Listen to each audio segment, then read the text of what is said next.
When darkness falls and the AV geek doesn't feel like going to sleep, that is when the MultimediaJay jumps on the streaming microphone. This is my world, ladies and gentlemen, coming at you from Jay's Geek House, where nerdy, audio-visual, flashier side of technology type stuff reigns supreme. Because the boring stuff like, tinkering with databases or stuff like that is best left at the office. What is up, everybody? This is Jay, aka MultimediaJay. Oh, man, oh, man, oh, man. What have I done? What have I done? Why, look, I've been on YouTube since 2006, celebrating 15 years on YouTube this year, and I have next week off.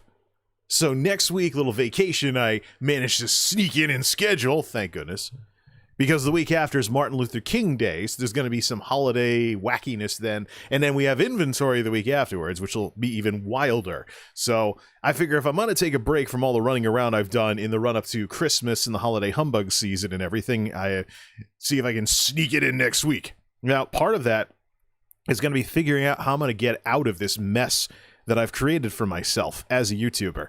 Here I am, 15 years on YouTube. I get into live streaming last year, starting out on Twitch, like so many other people who just, Twitch streamer, beep, beep, beep, beep, beep, beep. And then finding out, especially as YouTube makes progress with live control room and stuff, the merits of streaming on YouTube, or better yet, picking what you want to stream about and carving out niches for that content on specific platforms. In the case of Twitch, which is going in a more retro direction for me. Gonna have more Nintendo games and stuff, and the MMOs will be here on YouTube. Trying to figure out what goes where. Somewhere in all of that mess, I actually wound up with a streaming setup, this setup, that actually works better than my actual cameras for making YouTube videos. What have I done? So stupid. How did I get myself into this mess? But I'll tell you what, my curiosity and experimentation is part of what being a multimedia nerd is all about. I'm always going to be trying new things, and some things are going to work better than others. So that latest meta video with the phantom syllables being introduced by the editor, the video editing software, but it only happens with the Canon Vixia camcorder, not the Sony that I've been using that has run my channel for years. And I'm trying to figure out what to do with these cameras now. Some of what I do is going to be experimental, but there will be a MultimediaJay TV behind-the-scenes stream where we go into the YouTube cloud editor and we actually fix the YouTube video after the fact. A luxury that we have nowadays. Those darn youngins on YouTube have lots of nice things that we didn't have back in the day. Yeah. Once upon a time, if you had a video make it to YouTube and it didn't come out well, that was on you. You were just lazy and you wouldn't put in the effort. Now you can fix it. And in my case, I'm just going to see what I can do about those phantom syllables, which is unique to the Canon Vixia. So I picked up this. This is a Z grip. It's got something loose in it, so I got to fix that. But it allows the use of external microphones. So this is a shotgun mic, or whatever you want to call it, with a USB battery. There's another one that takes a AA. I also have a lavalier on order because this Vixia is actually the first camcorder I've worked with since the original Canon Allura in 2006 that supports external microphones. The problem is, this camera, and only this camera, is causing these artifacts. If I was going to have weird artifacts on audio, I would have had them a long time ago with the Handycam. So this is the Handycam. This is what powered all those tech videos. This is what's been running my channel for years. 1080p 30 has some decent quality, but it's a palm cam and stuff like that. Works pretty well, except it doesn't have any support for external microphones. So you're stuck with the built-in mic, which is okay, even if a little tinny. Now you get to the Canon Vixia. This thing's pretty nice, really beefy. You can even take the SD card out while it's in a tripod if you just turn the camera off. You can also turn the camera off without having to close this thing. So when this thing is loaded up inside something like this, having an actual power button is pretty awesome. But this, unfortunately, is recording artifacts like that, little things like that. It doesn't show up when you record. It doesn't show up when you play the footage in the editor, it only shows up if you take in a clip and edited it down, and then you crunch everything afterwards. So here's the wild card of this camera kerfuffle. This was something I picked up with stimulus funds last year. This thing in 2020 was awesome because it got me back into something that supported external microphones. Now here's the wild card.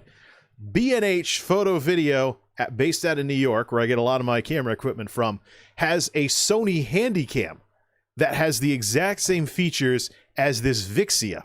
Now, this is not my first Handycam. I actually had a standard def one, and that was the HD one afterwards. So we got the Vixia here. If I can't fix whatever's going on with these audio artifacts getting added after the fact, because I filmed specifically with the Vixia, there is a Sony Handycam answer to this that supports 60 frames per second, as well as, just like this webcam does, but I don't use it.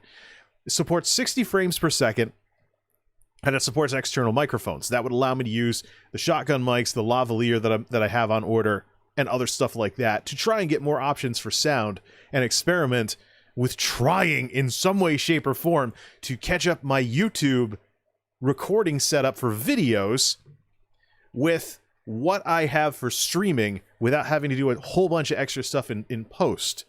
Because I've been seeing, people over processing their videos and they sound like they're underwater because too much noise reduction. And I did that a little too. You can do that with OBS very, very easily. Also, OBS can record as well. And I actually have a profile for making YouTube videos without streaming that emphasizes recording videos. So I could theoretically make YouTube videos using this setup and just never even bother with cameras in the first place. But as somebody who's been a YouTuber for going on 15 years now, the allure and the appeal of filming videos still appeals to me. I know that the videos have lots of strengths versus streaming. Cold one time. I did a lot of running around tonight. I need the drink. Yeah, so I know that this stuff is a thing. I know that streaming has become a thing, and it's about finding the balance between videos and streams. And I talked about the whole streams and stuff from streams thing earlier. I've also got to finish up the last Wacky World of MultimediaJay and go to work on the more television-looking format I want to have for that series if I'm tinkering with technology or something around the house, even Geek House Dark Mode. Let's give these videos some concentrated coolness versus their stream counterparts and make sure everything is unique and iconic and fills its niche the way I want it to. So there's a third camera. Where is it? Not with an easy reach, but I do have another Handycam, which is standard def, which I've been trying to find something to do with it for quite some time. I charged it. Yeah, I charged it, and where I put it is anyone's guess. Or maybe I can't see it because I'm wearing sunglasses in the dark. So, all right, let's talk about this whole branding thing. Oh my goodness. Tell me if this sounds familiar. Those of you that have hung around Twitch streamers and Twitch commentators who talk about streaming and growing streams and stuff. Hi, I'm a Twitch streamer. My brand, I'm building my brand, blah, blah, blah, blah, blah, blah, blah, blah, blah. Really? Branding. We're really going to drag branding into what is essentially an exercise in one's ego. Are you kidding me? Now, this is the sort of thing I want to make a meta video about. I will probably make it with the old camera just to see if I get the audio artifacts. I'll bet any money I don't get them with the Sony.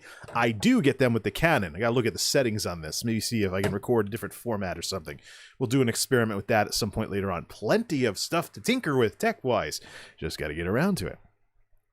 But this whole thing with personal branding, it's ridiculous.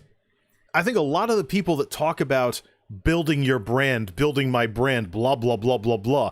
I think a lot of the people that talk about this heard it from someone else and are just repeating it without really learning formally about business or learning formally about branding, and just how what they're doing is flat out insulting to anybody with a background in business or a background in marketing. Oh, okay, you're a streamer. You have a certain aesthetic to your streams. You made a logo. I mean, that is branding activity. But do you really want to describe what it is you're doing through not so relatable, not so personable, corporate mumbo-jumbo sounding terms? Seriously. And then turn around and lecture people that you're building a community.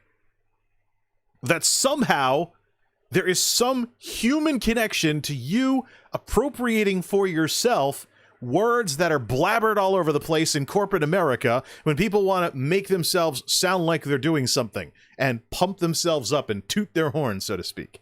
You see this in corporate America all the time. The language, the jargon, what's called business shorthand, and all of the stuff that's made fun of in the various office spoof comedy routines or things like that, or maybe even that old Office show, The Office, or the movie Office Space might have made fun of some of this as well. But then, of course, we got to remember Weird Al Yankovic's parody of Crosby, Stills, Nash and Young mission statement, which is just a bunch of corporate mumbo jumbo in the style of an old Crosby, Stills, Nash and Young song. And that was my dad's generation of original rock and roll or folky folks or something like that, who are known for being anti-corporate hippies. I've heard a couple of those songs, and I've heard the songs that Weird Al got the influence from. We still have people playing like 60s and 70s classic rock at the 9 to 5, and every so often I'll just go looking for it on my own because, hey, it's a cute song. You know, I don't get half of the stuff because it's from the 70s. And, you know, I am just not privy to 70s culture at all. I often think that the decade was like, you know, laid back with some of the music, the stuff I grew up hearing on the radio, and maybe then you had the disco thing to figure out. I don't know. My dad told me stories about the gas shortage and how he handled it when he drove a gas hog Ford Mustang or whatever, you know. But yeah, indeed.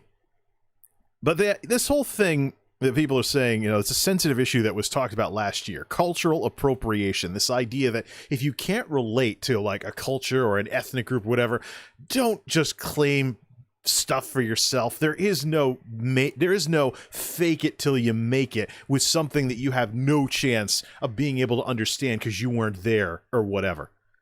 I often think that this whole thing with branding that folks are obsessed with in online media is a business version of that. You are insensitively appropriating for yourself something that is very important in business. There are people out there who study marketing formally, study business formally, and I don't think you should be taking branding and what a complicated rabbit hole that can be. Watch the camera mount while I'm ranting. And just appropriate that for yourself to describe you're a streamer with a pretty face and you're trying to grow a stream. This is nuts. How about you have some respect for marketing, some respect for business, and the professionals who put in the time to get formally educated in that stuff, go get like bachelors in business admin like myself, or MBAs or something, and then go out into the corporate world like I did and navigate this jungle, so to speak, of business and all the complexities of doing business. Why not respect these people that are putting in the work to try and get somewhere in this kind of environment and not appropriate for yourself terms to describe what you're doing as a hobby that you hope you can monetize later? Or maybe you are a full-time streamer or something along those lines. There's just lots of problems that people are not talking about. If half of these people that go on and on about building your brand, my brand, if half the people going on about that stuff would actually learn a thing or two about marketing and branding instead of just repeating what someone else told them, even if that someone else is Twitch, mind you, who has creator camp stuff that talks about building your brand as a streamer. Even though Twitch has this, I mean, just because Twitch says something doesn't mean it's always the best for what it is that you're doing. Twitch also officially supports no self-promotion rules. And I say, if someone comes into my chat and self-promotes, I'm going to be curious and probably check their stuff out. But the thing is, you know, people know that there is such things like manners and stuff, and it's pretty rude to show up and like, oh yeah, I'm streaming, or they just like pepper links or something. Definitely don't spam. But this whole thing over on Twitch, there is actually an official write-up that says that encourages no self-promotion. But the problem is no self-promotion makes you, and stuffy rules in general are redundant to rules and courtesies and common etiquette and stuff like that that you already have agreed to just to be on these platforms. So what this does is it makes you look thin-skinned, like you have an attitude problem or an ego problem, and you can't handle the fact that, oh no, your audience might include other content creators at some point. They won't be the best part of your audience, because content creators who are working on stuff are going to be busy a lot with the stuff they're working on, but no self-promotion. It just says that you bristle at the idea that there's other creators out there that you have to do better than in order to maintain an audience. And that is just dishonest, and it shuts down discussion. And quite frankly, who wants to be around somebody who sends a very clear message, you need to walk on eggshells when you are around me? Because I am very easily offended, and I'm so thin-skinned, I can't stand the fact that other people might be doing what it is that I do. What kind of person would want to hang around someone like that? That's the thing. And so when you're talking about this branding thing, you're talking about how you come across to others. It is extremely important that you realize that it matters. Image matters. Reputation matters. How you come across to others matters. Because it's almost like the laws of physics. With the laws of physics, you'll have lots of forces, and what do Newton's laws what do Newton's laws talk about? Is that, actions equal opposite reaction, it's all just something where everything comes together and the forces all act against each other. Strongest force is the one, that wins. So, I take, no, not the camera, something less expensive. I take this fidget spinner and I squeeze the living daylights out of it. Physics says that the fidget spinner is squeezing back. If I squeezed it hard enough, it would break. And that would be when one force wins over the other. When you arm wrestle somebody and you're all trying to do this and stuff like that, when you do that, whoever is just even ever so slightly the strongest will, eventually the other person's like, oh, I can't do this. Boom. Down they go. And hopefully you don't injure yourself in the process trying to overpower your opponent with brute force like that. Now, when you're talking about markets and competition there, little things will be the reason why somebody watches somebody else instead of you, watches someone else's content instead of you. Little things will make all the difference. So if I'm coming home from work, I want to kick back, I want to relax, I want to watch someone stream until I'm tired enough to go to sleep sometime around sunrise because I'm night shift. I come home and I have my choices are between somebody who's fun-loving, entertaining, has a wonderful personality, and has no baggage. They may not even have a stuffy rules list on their channel. They just, yeah, how you doing? Oh, hey, it's great to see you again. Da, da, da. Let's have some fun chat. Let's do this. Let's do that. And then you have somebody else where you can't even visit the About section on their Twitch profile. Big list of rules. No self-promotion. Don't be an asshat in my chat. Da, da, da, da, da, da, da. Even if they're friendly on stream, the impression they make from what they have in the text below their stream says, I can't handle any antagonism whatsoever. I know there's jerks on the internet, but they better not come to my stream. Why would you ever pick someone like that when the other person is having fun and not making themselves look bad with stuff like that? So let's talk about this branding thing.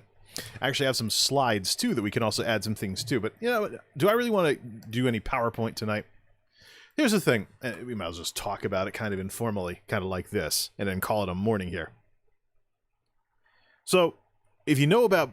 Let me just be the voice of reason, because there's a lot of people out there who are going to do YouTube videos and stuff talking about building your brand, your streamer brand, personal branding. Personal branding is a thing. But I think that streamers are getting a little too egotistical to appropriate it for themselves.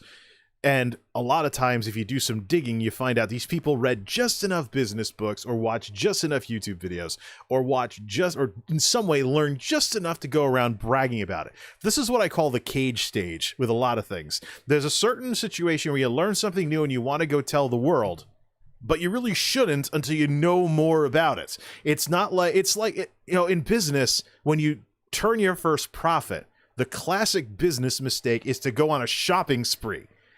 So I made some money. Woohoo! I'm going to buy that new car or whatever. So you spend it, you have fun. Woohoo! Little do you realize your competitor, who's at the same spot in their development as a company that you are, reinvested that profit into the company. They now have more money than you and they're more competitive. Whoops. Yeah. Classic business pitfall. You finally start making money and you think, I can spend it. And then, no, it's one of those ugly things. If not you, then who? So if you don't reinvest in the business to help it grow more, your competitor does. What does that do to you? Oh, but you had that one payoff and you had that one payday and you had some fun with it, as opposed to something that's built a lot more to last that your competitor did. Big thing. So it's like that.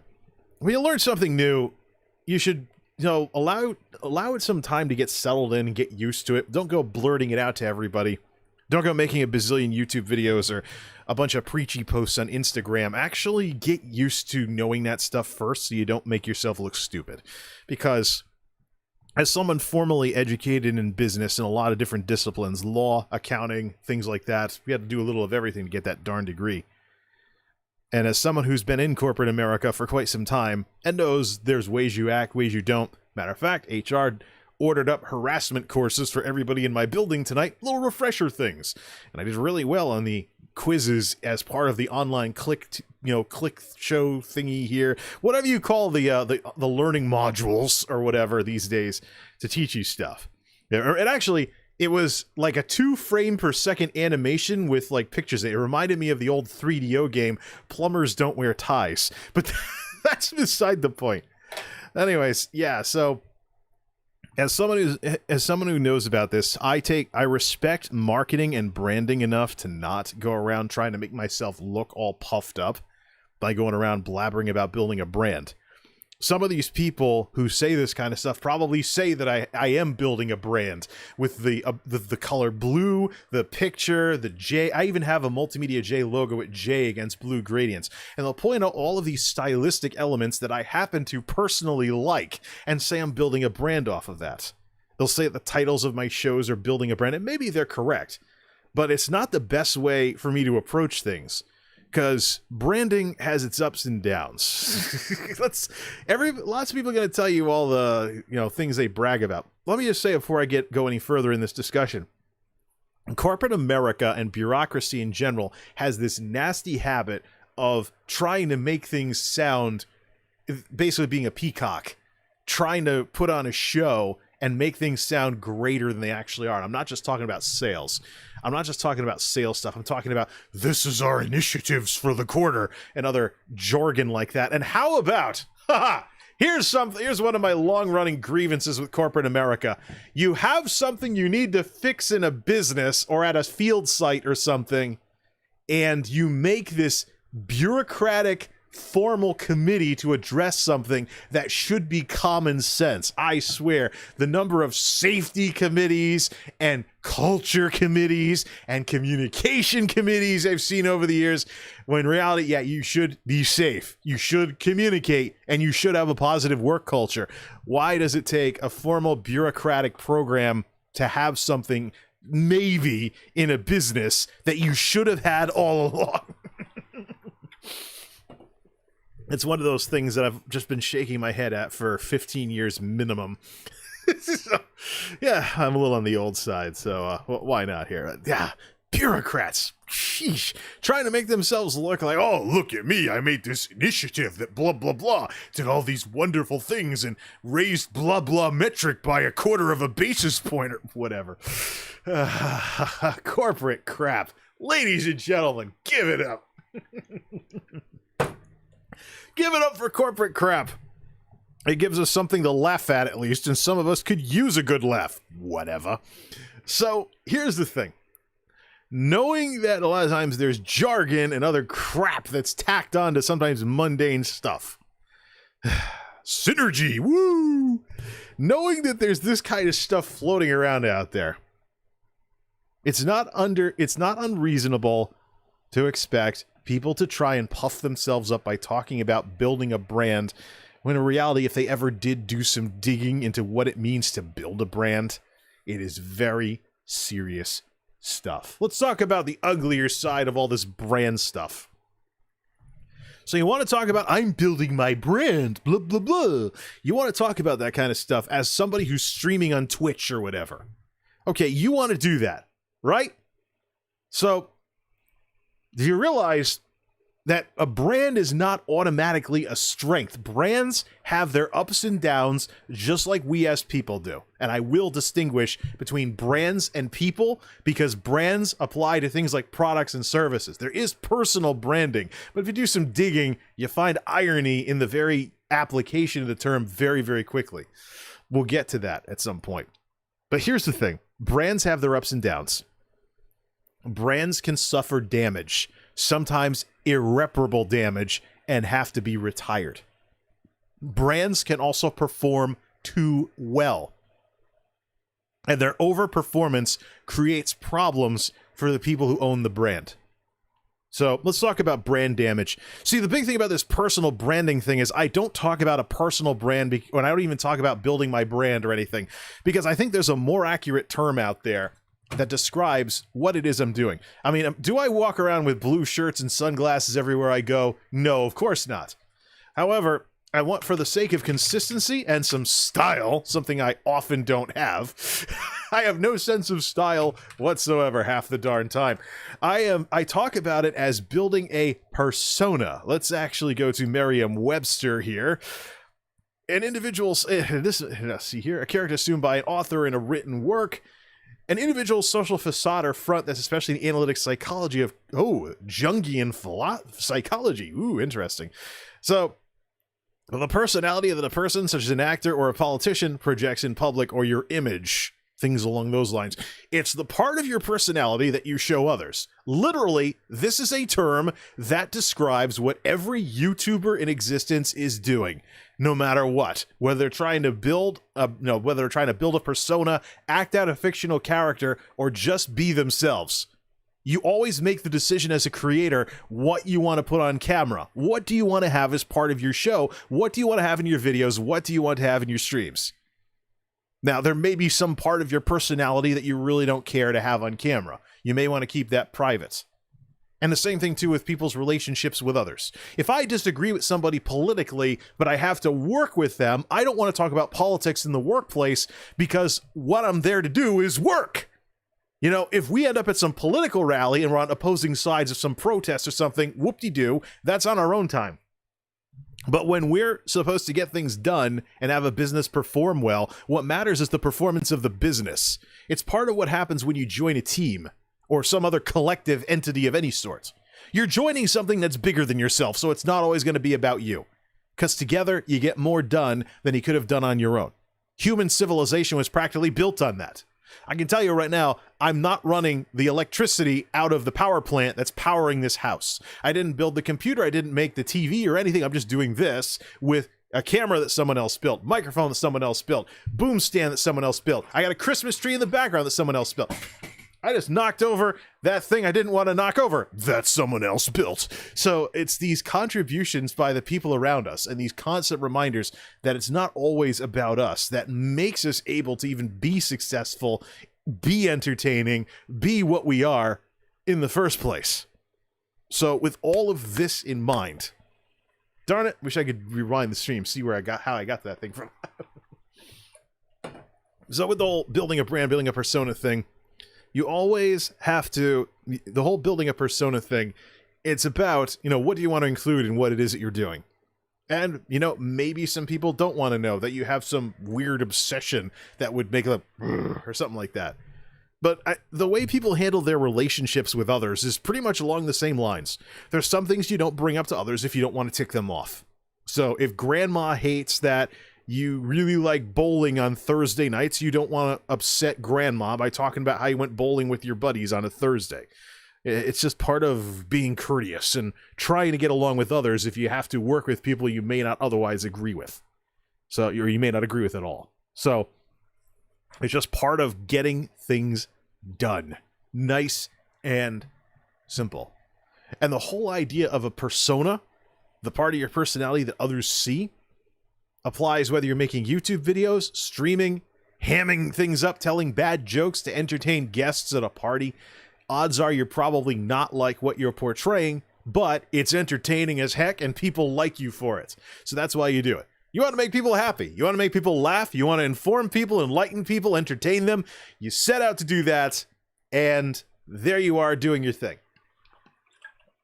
So this really speaks to a lot of the issues with branding in the sense that there's a lot of ways to describe the whole persona thing anyways. There's a lot of ways to describe what people associate with in terms of branding or building your brand that is perfectly valid but has nothing really to do with branding. Branding may mention it, but you don't have to even bring the whole idea of branding into what it is that you're doing.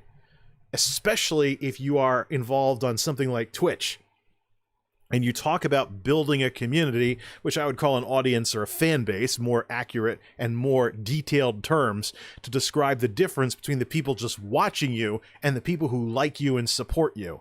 Community, I think, is too broad of a term.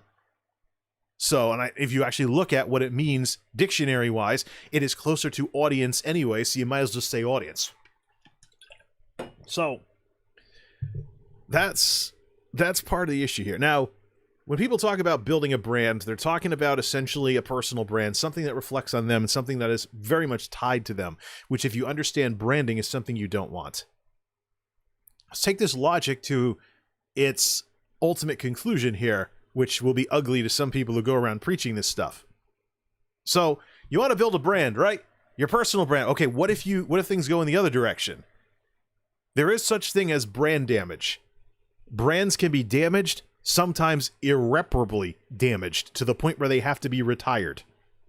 So, if you follow your logic to its conclusion about your personal brand or whatever, do you want to have to be open to the idea that you could irreparably destroy your ability to stream or make videos? And there's nothing you can do about it. It's over. You are done permanently. I think the answer in a lot of cases would be no. And this is where we start getting people talking about rebranding or something like that. But really, you can attempt to save a brand, but sometimes brands are irreparably damaged and they end up getting retired. And the likelihood of them ever being useful again, aside from maybe historical or references or things like that, is low. A great example would be Enron. Big energy giant, lots of scandals though. One of the textbook examples in my day too, going to college and everything, of what not to do with a business, how not to be ethical in a business, and how to lose a lot of people's money doing the wrong thing. Could someone ever bring back the Enron brand after everything that Enron went through up to its monumental collapse in the 2000s? Will someone ever be able to run a company again that's a huge energy giant with the Enron brand? Could that happen? Last I checked, there was actually a group of, former employees and whatnot that were trying to recover some of the vast sums of money lost. That was years ago at this point.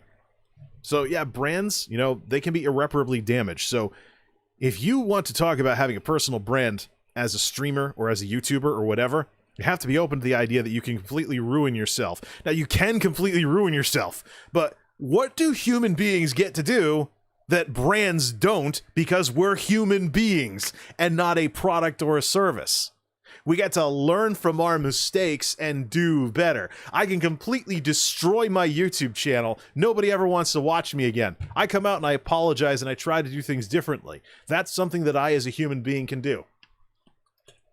Show people I've learned my lesson, move on, move forward, and maybe people are like, good job, you actually did learn, cool, sweet.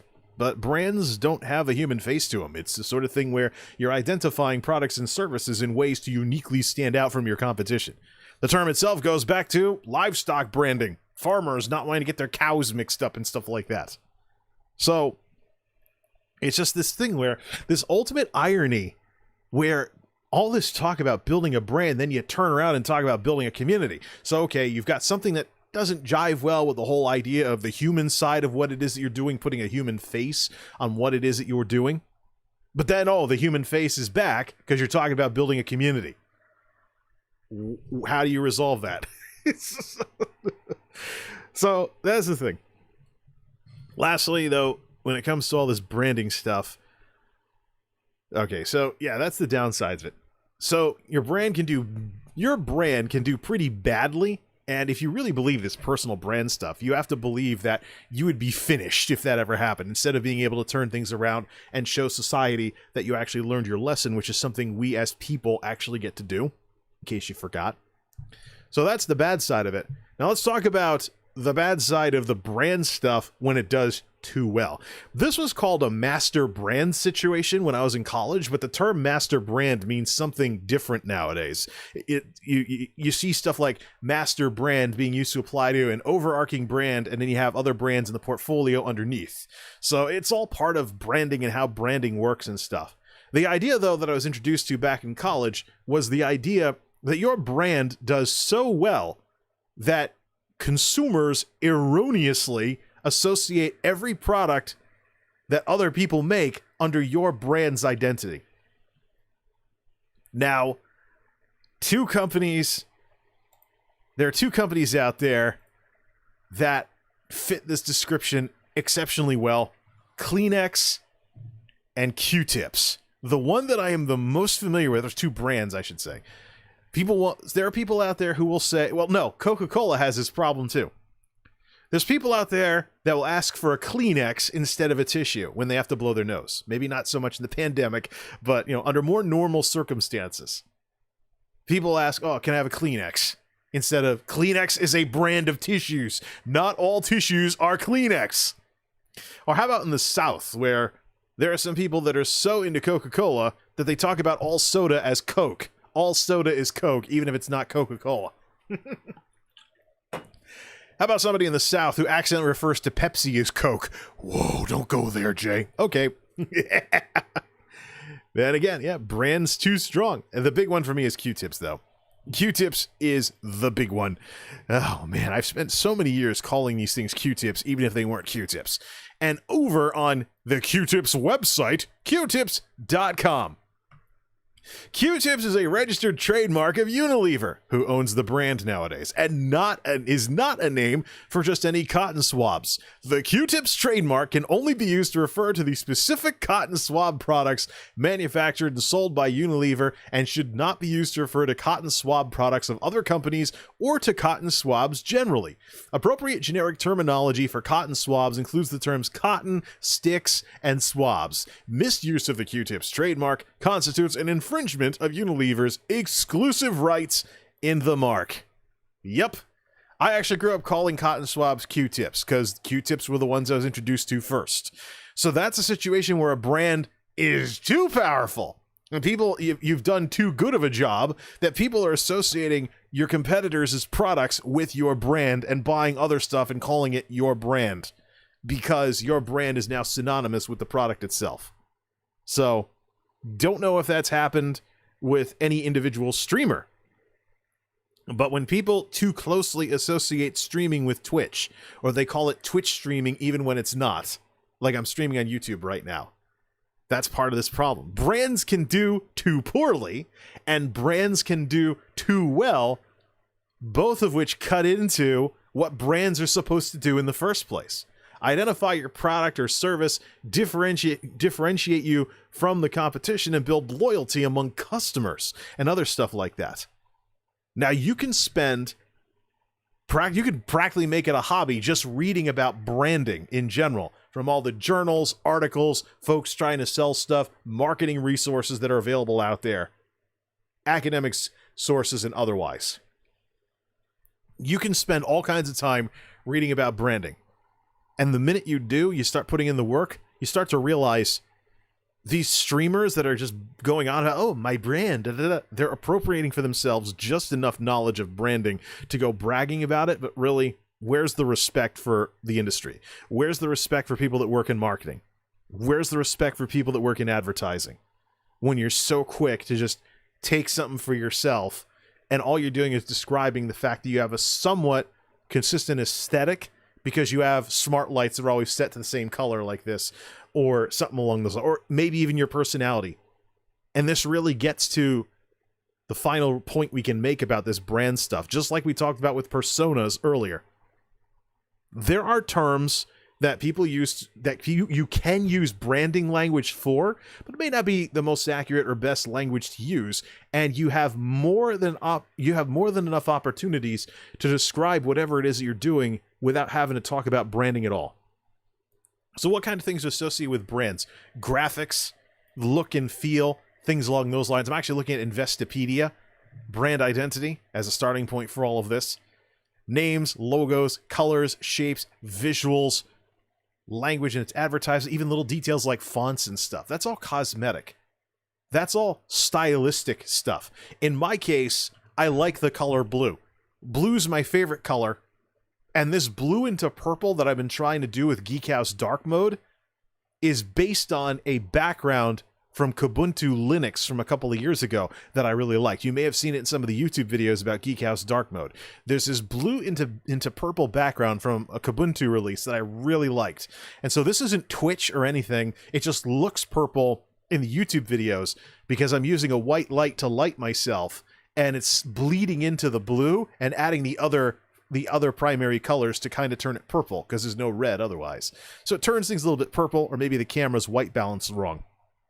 But the aesthetic I'm going for is very similar. Aesthetic, not brand, is very similar to that Kubuntu background. I want blue with a little dash of purple, but mostly blue. So that's just a style decision. I could make the place red if I really wanted to, or go full Twitch nerd and be like, make everything purple, or something along those lines. I could absolutely go wild with colors and stuff like that. Is it a brand thing? No, it's my own personal preference. It does help with people recognizing that it's me. You can technically apply brand terminology to that and be correct, but it's not what I'm looking to do. Why? Because I think that people out there who want to watch YouTubers or streamers, unless they really love corporate America and are very, very involved in corporate America, want to break from all that business mumbo jumbo, or even just being advertised to so much when they come home from work. Do I have a phone nearby? I'm an older millennial, so the answer is no. Actually, no. Yeah, so I had to remember where my phone was instead of having it out all the time. Older millennial. Yeah, so here's the thing. I mean, I can't even look at my phone half the time without getting an advertisement of some sort. Ooh, look. News articles. I can't even open up YouTube on a phone without getting some kind of advertisement. We got so much people trying to solicit our money these days. Do you really want more of that when you come home and you're trying to relax and you're watching streams or YouTube videos? I mean, people complain about... Just don't want to drop the phone. There we go. People complain about advertising, and it's understandable. I mean, you want to watch a video about someone's dog doing a backflip because you threw him a bone or something. You don't want to watch the umpteenth commercial for some insurance company, funny though it might be. Or how about the big problem on YouTube right now at the skippable ads, where you have someone else's YouTube video going through the ad circuit. I actually mentioned that in a comment on the first Creator Insider video of 2021. I hope the folks read that, or folks at YouTube read that, because it is something they got to clamp down on, because it's just another reason to hit the skip button, or maybe not watch YouTube at all if you don't want to deal with those skippable ads. Or, hey, ad blockers, they're a thing. So, this is the thing, though, with all of this. Your demographics, that's another part of marketing. It's funny how these people ramble on about building a brand. When do they talk about demographics? That's part of marketing, too. They may even talk about learning to click with your target audience or learning how to relate to them.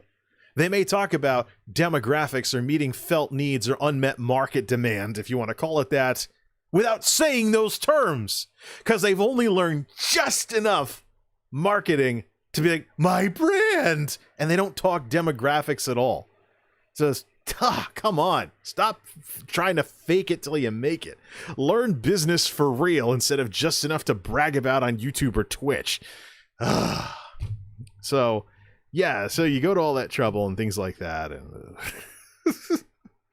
there are better terms for everything. So, okay, the look and feel, that's style. That's cosmetic stuff. That's my own personal choices here. So, People don't want to be sold to. They get sold to enough before they come home and try to relax and watch some videos. Or maybe they're sitting somewhere waiting for a bus or something, and they're just sitting there looking at their phone and they want to watch something. Do they really want to be advertised to for the umpteenth time, commercially solicited for the umpteenth time, all whatever for the umpteenth time? Really? Come on now, folks. That's not what built YouTube either. YouTube was built on people being people. They sat in front of a webcam and did basically what I'm doing right now, just in much lower quality. Talked about what was on their mind, and people liked it. They liked them as well. Maybe it was a parasocial relationship. Who knows? Did we even talk about that stuff in 06? Who knows? But fundamentally, people being people and being authentic and not sending the impression that you might not be able to trust me because this could all be one giant PR stunt because I'm talking about trying to build my brand.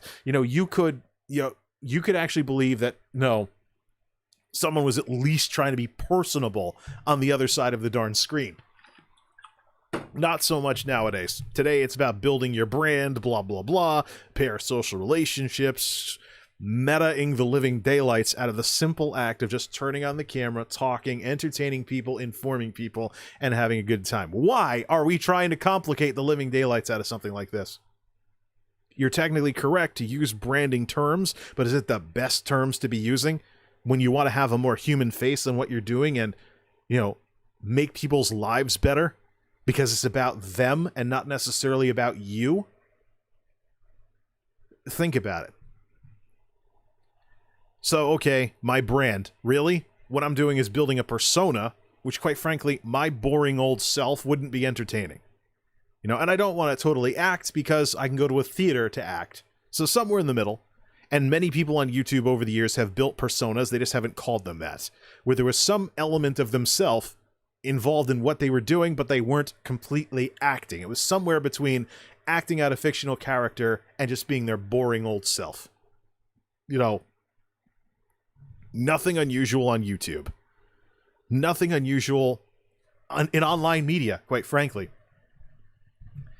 How about what people think of me? One of the things brands do is they influence the way that consumers think about a product or service. Okay, that's my image, that's my reputation. I think reputation is the more human term we could use in this case. So, okay, yeah, I damaged my reputation because I'm a jerk to this guy over on this other YouTube channel. Okay, I got to work on that. It's about social skills. It's about interpersonal stuff. I don't need to bring corporate marketing talk into this. I don't need to be talking about rebranding or repairing my brand or anything like that. If I can already talk about what I'm doing by actually having a heart, not being whatever you want to call, like a Scroogey, businessy, overly businessy kind of whatever. Actually having a heart, actually giving a darn about others, actually understanding that person's a human being just like I am. I should respect them, and if I've annoyed or ticked them off or something, I should, work on trying to make that better. Not go on about my brand or whatever. Especially when people coming home are in a demographic that just wants to relax. Many of them. And not be, and not have yet more of this overload of advertising, corporate stuff, business stuff, all this stuff that many people, if they work jobs in large businesses or maybe franchises or maybe they work at McDonald's or something or Walmart, are probably sick of by the time they're watching something on their phone, their computer, their smart TV, whatever it is. It was the human side of all this that built YouTube. The human side of all this that built online media. It's the human side, and it is the human side of this that is going to make this great again. Because quite frankly, where's the room for all the talk about branding or something that can get somebody to second guess what you're all about because they wonder if you're just trying to manipulate them. Same thing with clickbait on YouTube. Thumbnails, clickbait like that. Yeah, okay, you have a clickbait title, you have a clickbait thumbnail, whatever. But people can now second guess their ability to trust you. You get some views on that video, you win the battle but lose the war. Because people just get sick of your crap, and they go to a YouTuber who doesn't have as wild a thumbnails or as wild a clickbait in the titles. And it's double insult if you know somebody is good at making a good YouTube video, but they use clickbait anyways. And so you're like, why do you feel the need to resort to gimmicks? You're great already. You're educational, you're informative, you're entertaining, you're already a great person on camera. Why do you feel the need to sour that by resorting to gimmicks? Because it might get you 2,000 more views on that video you uploaded last week? For what? When your views stagnate because people get suspicious of you because you seem like you want to mess with them half the time. And what kind of people do you think you're going to attract from a demographics perspective? What kind of people do you think you're going to end up in your audience if you're like this or you're like that? It's just things we got to think about, none of which are really all that much about branding. They could be if you wanted it to, but it'd be quite a stretch. So I realized I could make a meta video about this sort of thing and have it be like 10 minutes. But I really feel like talking about it on stream like this just gives me the kind of freedom I will never have in a YouTube video because of the need to do things like that. Just to be able to express myself and give people a chance to understand where I'm coming from, live and after the fact, when this gets converted to a spin-off video on YouTube. It's just, there's strengths and weaknesses to these formats, and I'm trying to find out what goes well with what. And I got tech to tinker with, but I don't do enough tinkering. Got to do something about that too. So, yeah, this whole branding thing. Why do we need it? You probably could make use of it, but what are you doing to the way you come across to others in the process by taking that route? Instead of just making good stuff that'll solve all the other problems on its own because people like you. And even if YouTube subscriptions bug out and they don't get notifications, they bookmark your channel and check for new videos manually to make sure YouTube systems don't have the last laugh. Where did we get to this point where the concurrents matter more than the content? And us tooting our horn about growth matters more than the people we want in our audience. Hope this gives you folks something to think about. Till next time, this is MultimediaJay signing off. Thanks for stopping by.